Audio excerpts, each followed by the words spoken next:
China-India partnership, virtually, symbolic of our core principle of bridging borders and uniting thought leaders that embodies the spirit of Vasudhaiva Kutumbakam. The world is one family.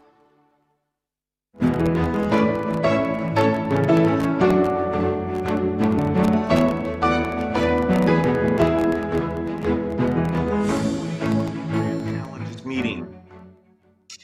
In the technology sector, it's often celebrated that a few people can make huge breakthroughs. And sometimes people think that may be the way to get advances in all areas of science, including medicine. They have an image of breakthroughs being made just in the lab. And that work is very important. And that model has done great things. But today we're going to talk about advances that require hundreds of people and massive collaboration. We started Grand Challenges 16 years ago with that idea in mind, to build a global network of researchers, scientists, and innovators, and to identify the most important problems so that we could focus their collective brain power on these problems. Now, so many scientists all over the planet, whether they're in this meeting or not, are involved in a particular grand challenge, which is ending the current pandemic. All over the world, some of these researchers are breaking down silos. Rather than waiting to go through a publication process, they're sharing data on a daily basis. Since the pandemic began, scientists have shared more than 137,000 viral COVID-19 genomic sequences. The pharmaceutical companies are cooperating on production in ways that really have never been seen before. For example, the antiviral remdesivir created by Gilead is being produced in Pfizer factories. And international teams of scientists are collaborating at full speed on the vaccine clinical trials. Likely, one or more of these vaccines will be available by early next year. In fact, as we have multiple vaccines, we'll have to make sure we understand exactly where to use each of them in the time when those volumes will be constrained. So the pace of the science has been remarkable. And my bet is that when we look back on the history of COVID-19, one of the bright things will be that the scientific community worked together to come out with the tools to bring this to an end. But despite all this good work, right now, as fast as the science has moved and as great as this collaboration is, the pandemic is still ahead of us.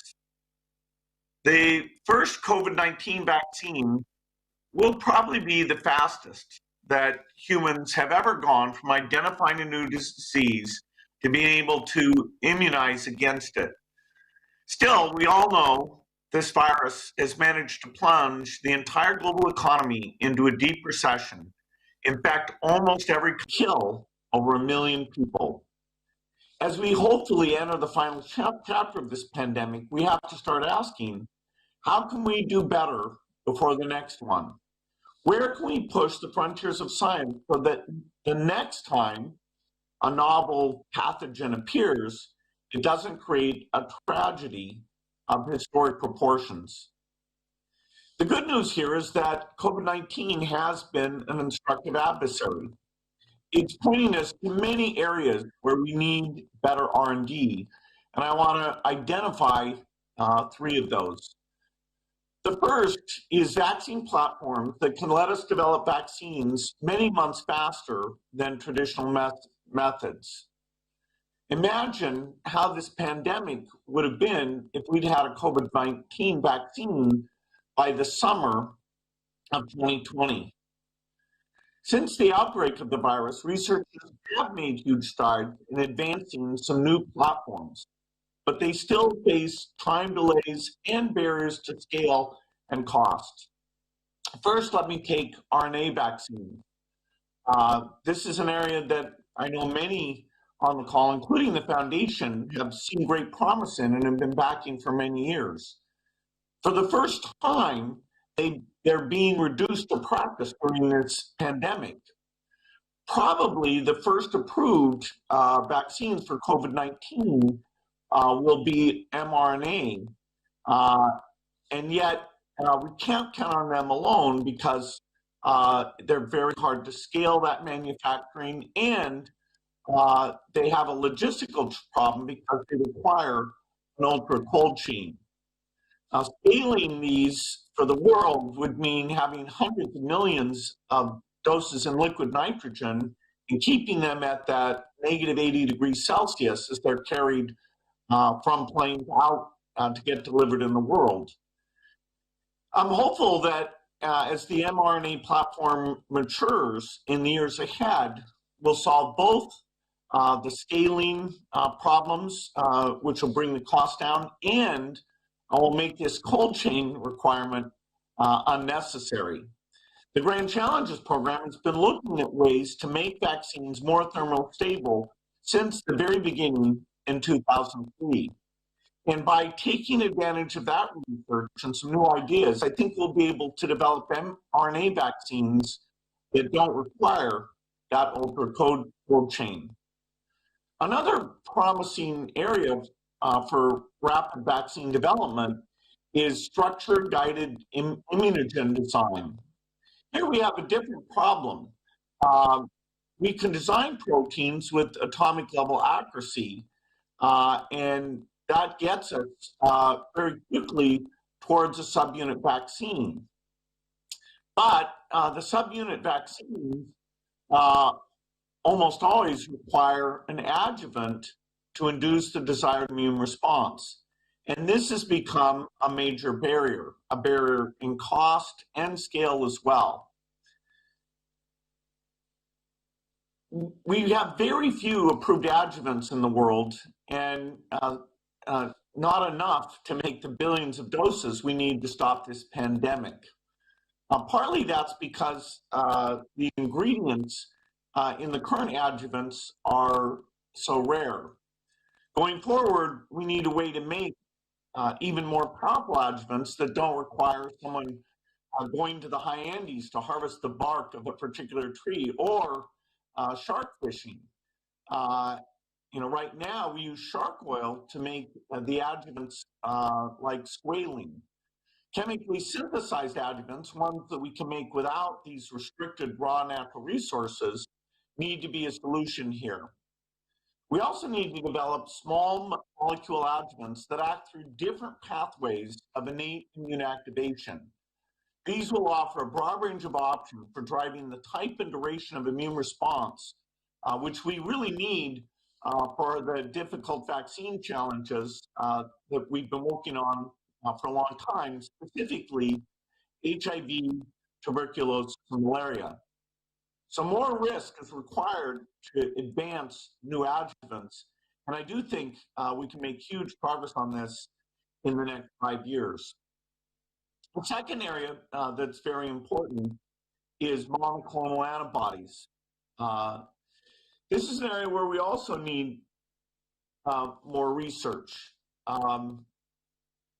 Platforms for generating, isolating, and analyzing monoclonals have come a long way, and we're seeing that during COVID-19. It's month 10 of the pandemic, and we're already getting some efficacy data in humans. And compared to the past, that's incredibly fast. Still, monoclonals also face challenges in the time delay to get to scale. As they're currently manufactured with mammalian cells, it takes many months to go from the seed to high-scale manufacturing. But it's possible that different production approaches, using perhaps fungal cells or plants, we could see a 5-fold reduction in that production lead time. And there may even be different ways to produce monoclonal that are cheaper and faster. Nucleic delivery platforms have the potential for accelerating response times even more. And this is an approach I'm personally quite excited about, because it would eliminate that step of having to make the antibody proteins and instead just use the body, given the genetic sequence, to make the antibodies itself. And so you, once you're dosed, would become the monoclonal factory. A third area that we need much better innovation in is diagnostic platforms. COVID, because of the asymptomatic transmission, has shown us that if we want to block change of infection, we can't just look at the people who are symptomatic. In the United States, 3 out of 4 people infected with COVID-19 are never diagnosed. Usually that's because they either have mild symptoms or none at all. And so given the difficulty of getting to testing and the limited scale we have with current techniques, these people are never diagnosed, and so they don't change their behavior and reduce the spread. Even sometimes when people are tested, the results come back negative because some of the tests are not sensitive to small amount of virus. But of course, those people often, as the virus grows, they infect people. So the diagnostics are letting us down. Right now, the current business model is based on finding people with symptoms, and we need to change that. We need sensitive and specific diagnostic for asymptomatics, and we need to make it easy to access. The good news is that the technical piece, the PCR testing, is sensitive and specific. PCR finds that needle in the haystack. A lot of our challenge, though, is the logistics. One vision is that we should have a test kit that we can spread out into the community, either into medicine cabinets or community centers, pharmacies. It would just be a Q-tip swab and an envelope. And anyone who was exposed could self-diagnose without having to stick it too deep into their nose, and then they'd mail off that envelope. Lots of workplaces, airports would have this, and we need to get those PCR machines then using a reel-to-reel process that can process 100 times as many samples as the current best that only do a few thousand a day. Another approach is to use a point-of-care diagnostic platform called Lemura. It's small enough and also very sensitive and can get out to primary care. Also, it's even portable, so a health worker might be able to bring it into the community itself. So diagnostics is another key area that we need to be far better next time around. I'm optimistic that given the scale of this pandemic, although we weren't ready this time, we'll learn from our mistakes and do far better in the future. I'm optimistic about this because so many of you are working at the forefront of the areas I've talked about, and that includes vaccines, diagnostics, and therapeutics. For this whole 16 years, the Grand Challenge community has joined forces to apply the best science to the world's most important problems. And I think if we continue to push science forward in the ways I've described, we'll not only solve the world's great challenges, current challenge, the pandemic, but we'll also help with other diseases, and we'll be ready for the next one.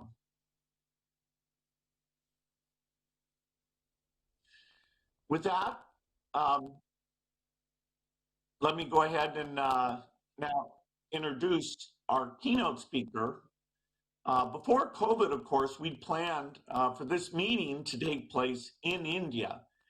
And India's very inspiring because it's made huge strides in improving the health of its people over the past 2 decades.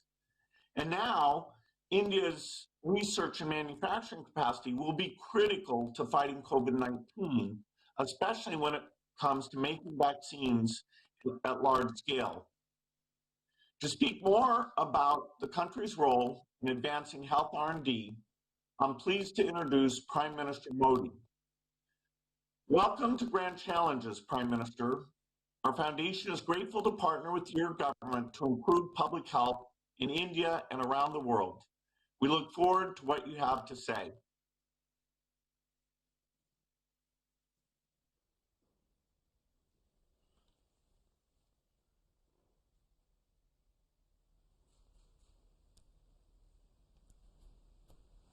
Namaste. Melinda and Bill Gates, Union Minister in my cabinet, Dr. Harshvardhan, delegates from across the world, scientists, innovators, researchers, students, friends, I'm happy to be with all of you for the 16th Grand Challenges Annual Meeting. This meeting was to be held physically in India. But in changed circumstances, it is being held virtually. Such is the power of technology that a global pandemic did not keep us apart. This program has continued as per schedule. This shows the commitment of the Grand Challenges community. It shows a commitment to adapt and innovate. Friends, the future will be shaped by societies that invest in science and innovation. But this cannot be done in a short-sighted manner. One has to invest in science and innovation well in advance. That is when we can reap benefit at the right time. Similarly, the journey to these innovations must be shaped by collaboration and public participation. Science will never prosper in silos. The Grand Challenges program has understood this ethos well. The scale of this program is commendable. In 15 years, you have engaged with several nations. The nature of issue addressed is diverse. You have combined bright global talent to address problems such as antimicrobial resistance, maternal and child health, agriculture, nutrition, wash, water, sanitation, and hygiene. Friends, it has taken a global pandemic to make us realize yet again the importance of teamwork. After all, diseases do not have geographic boundaries.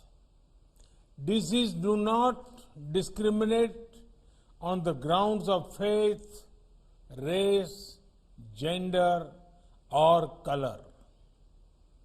And by disease, I am not only talking about the current pandemic situation. There are several communicable and non-communicable diseases that are impacting people, especially bright youngsters. Friends, in India, we have a strong and vibrant scientific community. We also have very good scientific institutions. They have been India's greatest assets, especially during the last several months while fighting COVID-19. From containment to capacity building, they have achieved wonders. Friends, India's size, scale, and diversity has always made the global community curious. Our population is almost 4 times that of USA. Many of our states are as populated as other nations in Europe and Asia. Yet, thanks to a people-powered and people-driven approach, India kept its COVID-19 death rate very low. Today, we are seeing a decline in the number of cases per day and in the growth rate of cases. India has one of the highest recovery rate of 88%. This happened because India was one of the first countries to adopt a flexible lockdown when the total cases were just a few hundred. India was one of the first to encourage the usage of masks. India actively began to work on effective contact tracing. India was one of the earliest to deploy the rapid antigen tests. Friends, India is now at the forefront of vaccine development for COVID. Some of them are in advanced stages. We are not stopping here. India is already working on putting a well-established vaccine delivery system in place. This digitized network, along with digital health ID, will be used to ensure immunization of our citizens. Friends, beyond COVID-2, India is known for its proven capacity to produce quality medicines and vaccine at low cost. More than 60% of the vaccines of global immunization are being manufactured in India. We included indigenous rotavirus vaccine in our Indradhanush immunization program. This is a successful example of a strong partnership for a long-lasting results. The Gates Foundation has also been a part of this particular effort. With India's experience and research talent, we will be at the center of global healthcare efforts.